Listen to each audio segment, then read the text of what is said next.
अस्सलाम वालेकुम। आज मैं आपके साथ सेकेंड ईयर के सब्जेक्ट कमर्शियल जियोग्राफी के चैप्टर नंबर 1 शेयर कर रही हूँ, जिसका नाम है meaning of economics and commercial geography. इससे पहले अगर आप चैनल पर नए हैं तो मैं आपको बता दूं कि मैं आपकी ही फील्ड से रिलेटेड सब्जेक्ट के आपके साथ इंपॉर्टेंट क्वेश्चन आंसर और नोट्स शेयर करती हूँ। तो अगर आप कोई भी फील्ड से ताल्लुक़ रखते तो अपने फील्ड नीचे कॉमेंट्स में लिख दें, और कौन से आपको नोट्स, किस सब्जेक्ट के आपको नोट्स चाहिए वो भी नीचे कमेंट्स पे लिख दें। इससे पहले मैंने आपके साथ इंग्लिश की पोएम शेयर की हैं, उसके इंपॉर्टेंट क्वेश्चन आंसर शेयर किए हैं और पूरी पोएम आपको समझाई है, और बैंकिंग का फर्स्ट चैप्टर आपके साथ शेयर किया है। तो अगर आप चैनल पर नए हैं तो सब्सक्राइब कर लें, और जो भी बात आपको समझ में नहीं आए तो प्लीज़ कमेंट्स में वो भी ज़रूर पूछ लीजिएगा ताकि मैं उसका भी आंसर करूँ। मेरा मोटिव है कि आपकी एग्ज़ाम की तैयारी बहुत अच्छे से हो और वो क्वेश्चन आपके साथ शेयर करूं जो एग्ज़ाम के लिए बहुत इंपॉर्टेंट हो, और क्वेश्चन आपको समझा भी दूं ताकि आपको याद करने में बहुत आसानी हो।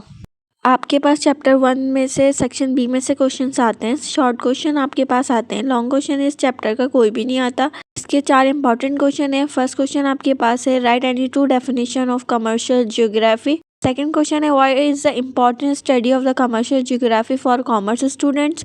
थर्ड क्वेश्चन है आपके पास, describe the importance for commercial geography for industrialist. और फोर्थ क्वेश्चन है आपके पास, explain the term of topic and write the any 2 countries of this region, name of them. तो फर्स्ट क्वेश्चन आपके पास था, write the 2 definition of commercial geography. इसका answer है आपके पास, the study of the economic commercial geography is very important for the scholar. Expert has given a different definition of commercial geography on different occasions which are as follow. जो आपको easy लगे आप वो याद कर लीजिएगा। दो सबसे पहली डेफिनेशन है प्रोफेसर गैरी गॉर की, economic geography is a study of how man make in living adjusting to his environment and the difference in those adjustment from place to place. Second definition है professor R.N. Brown की, economic geography is that aspect on the subject which deal with the influence of the environment. Third definition है professor Alexandra की, economic geography is a study of aerial variation on the earth's surface in man activities related to produce, exchange and consume wealth. Professor Gary Gaur के मुताबिक economic geography ये बताती है कि इंसान अपने माहौल या एनवायरनमेंट के मुताबिक अपनी ज़िंदगी कैसे गुजारता है, और हर जगह ये एडजस्टमेंट मुख्तलिफ होती है। जैसे कि अगर जहाँ पर बहुत ज़्यादा ज़रख़ेज़ ज़मीन होती है वहाँ इंसान फार्मिंग करने लग जाता है, फल पौधे उगाता है। जहाँ पर बहुत ज़्यादा मिनरल्स निकलते हैं वहाँ इंडस्ट्रीज़ बन जाती हैं। तो जैसे रिसोर्सेज उसके पास होती हैं वैसे वो अपनी ज़िंदगी को एडजस्ट करता है। दूसरी डेफिनेशन प्रोफेसर R.N. ब्राउन की है। ये डेफिनेशन में बताते हैं कि इकोनॉमिक ज्योग्राफी का काम ये देखना है कि इन्वायरमेंट यानी क्लाइमेट, सॉइल, लैंड इंसान की इकोनॉमिक एक्टिविटी पर कैसे नज़रअंदाज होती है। अब इन्वायरमेंट कैसे इंसानी ज़िंदगी पर इफ़ेक्ट करता है। जैसे अगर हमारे इर्द गिर्द की आबो हवा अच्छी होती है तो हमारी क्रॉप यानी फसलों पर वो इफ़ेक्ट करती है। ज़मीन इंडस्ट्रीज़ के लिए इम्पॉर्टेंट होती है। इन्वायरमेंट ट्रेड और प्रोडक्शन को गाइड करता है, यानी जो इर्द गिर्द के माहौल से हमें पता चलता है कि हमें क्या चीज़ ट्रेड करनी चाहिए, हमारी क्या चीज़ प्रोडक्शन में हेल्प करेगी। ये सब चीज़ें जो हैं इनमें इन्वायरमेंट से पता चलती हैं। क्वेश्चन हमारे पास प्रोफेसर अलेक्जेंडर की है, जिसमें वो बताते हैं कि इकोनॉमिक ज्योग्राफी ज़मीन पर मुख्तलिफ जगहों पर होने वाली प्रोडक्शन, एक्सचेंज और कंजम्पशन की स्टडी है। लोग चीज़ें बनाते हैं या अपनी प्रोडक्शन देते हैं या फिर उन्हें बेचते हैं या ख़रीदते हैं और फिर उसे यूज़ करते हैं। फोर्थ डेफिनेशन है आपके पास प्रोफेसर जॉन रैकिंग की, it deal with the production of occupations and attempt to explain why certain region and outstanding in the production and exportations of various articles are called geography.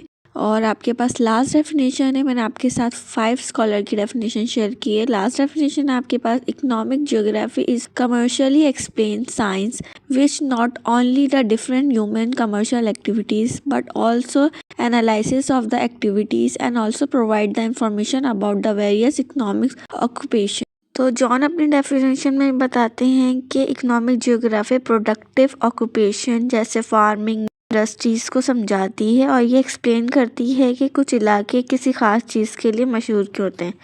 जैसे पंजाब जो होता है वो farming के लिए मशहूर है, आपको पता है। सऊदी अरबिया जो है वो ऑयल के लिए मशहूर है। जापान जो इंडस्ट्रीज़ के लिए मशहूर है। अब लास्ट डेफिनेशन जो स्कॉलर की है रसल नाम है इनका। ये हमें बताते हैं कि इकोनॉमिक ज्योग्राफी कमर्शियल साइंस है जो सिर्फ बिजनेस एक्टिविटीज़ का जिक्र नहीं करती, उनके डिटेल एनालाइज भी करती है। जैसे मैं आपको बताऊं बिजनेस कैसे होता है, कहाँ होता है, क्यों होता है, इन सब की वजह भी बताती है कि कहाँ कहाँ बिजनेस करना चाहिए जिससे हमें बहुत ज़्यादा प्रॉफिट हो। तो हर स्कॉलर की अलग अलग डेफिनेशन है, इसमें से आपने 2 को याद करना है। दूसरा क्वेश्चन आपके पास, why it is a important study of the commercial geography for commerce students. तो आपने इसको हेडिंग बना के लिखना है ताकि आपको ज़्यादा अच्छे नंबर मिले। पहली हेडिंग है आपके पास, for student the study of economics and commercial geography help the commerce student the selection of the right path for their future so they become a successful businessman, industrialist and trader.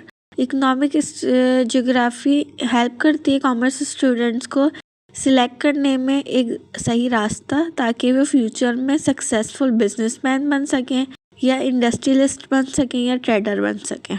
दूसरी heading है आपके पास, for trader by the study of economics and commercial geography the businessman can learn about the production and trade of various crop and minerals found in the world. Third heading है आपके पास, for industrialist by the study of the economics and commercial geography guide about the various of the raw material industries as well as it also tell the trade and commerce।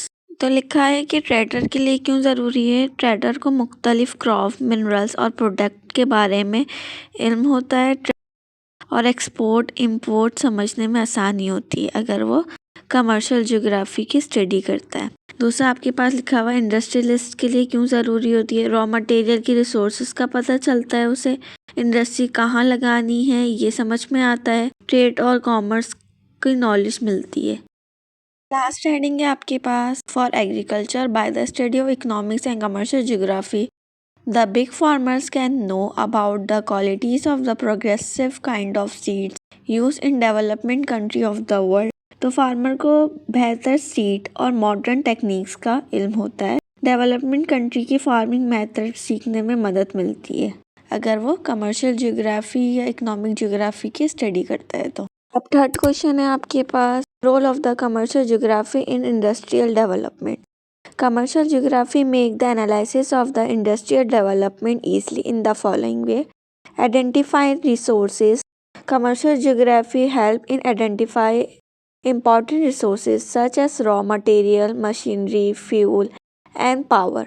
It also explains their sources and availability which are necessary for setting up the industries. दूसरी heading है आपके पास, facility trade. It shows how industries can obtain required item through trade. For example, heavy machinery can be imported from development country like America, which help in industrial growth. Third heading है आपके पास, understanding location. Commercial geography explain the importance of selecting suitable location for industries. Industry should be established by the raw material, sources of power, transport, facilities, populated areas to ensure easily। तो role of the commercial geography का industrial की development में क्या किरदार होता है। सबसे पहले वो क्या करती है, आइडेंटिफाई रिसोर्सेज, मतलब मशीनरी और रॉ मटेरियल की रिसोर्सेज बताती है। फैसिलिटेटिंग ट्रेड में क्या करती है, ज़रूरी चीज़ें जैसे हैवी मशीनरी अमेरिका से इम्पोर्ट करना समझाती है क्योंकि अमेरिका के पास सबसे अच्छी हैवी मशीनरी होती है। वाली हेडिंग में लिखा हुआ है, अंडरस्टैंडिंग लोकेशन। इंडस्ट्रीज को रिसोर्सेज के करीब और पॉपुलेटेड एरिया में लगाने की इम्पोर्टेंस बताती है। यानी अगर हम वो एरिया में इंडस्ट्रीज लगाते हैं जहाँ पर हमारी प्रोडक्शन बहुत ज़्यादा हो तो हमें ज़्यादा फ़ायदा होगा, जिससे हमें लेबर और सप्लाई आसानी से मिलती है। ये लास्ट क्वेश्चन है आपके पास और इसमें पूछा गया है कि ट्रॉपिक जोन क्या होता है और कोई 2 रीजन बताएं जो इस ट्रॉपिक जोन के रीजन में आते हैं। तो the tropic zone is the hottest region of the earth. It is located between the Tropic of Cancer and the Tropic of Capricorn. The area receives the direct ray of the sun for most of the year, so the climate generally very hot. Many deserts and tropical forests are found in this zone. और इसकी 2 countries of this region Pakistan और India.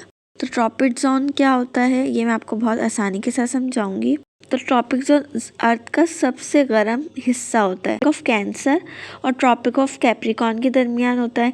यहाँ सूरज की सीधी किरणें पड़ती हैं, climate ज़्यादा होता है इसलिए गर्मी भी ज़्यादा होती है। डेजर्ट यानी सहरा और बहुत गर्म इलाके या फॉरेस्ट, बहुत गर्म जंगलात यहाँ पाए जाते हैं। इनमें 2 रीजन्स आते हैं कंट्रीज़ के, पाकिस्तान और इंडिया। इसलिए आप देखेंगे पाकिस्तान में भी ज़्यादातर गर्मी पाई जाती है, इंडिया में भी ज़्यादातर गर्मी होती है। आपके क्वेश्चंस कंप्लीट हो गए। आप चाहें तो इसके नोट्स बना सकते हैं। कोई भी बात आपको समझ में नहीं आए तो कमेंट्स में पूछ सकते हैं। सब्सक्राइब ज़रूर कर लीजिएगा चैनल को और अपना बहुत ज़्यादा ख्याल रखिएगा। अल्लाह हाफिज़।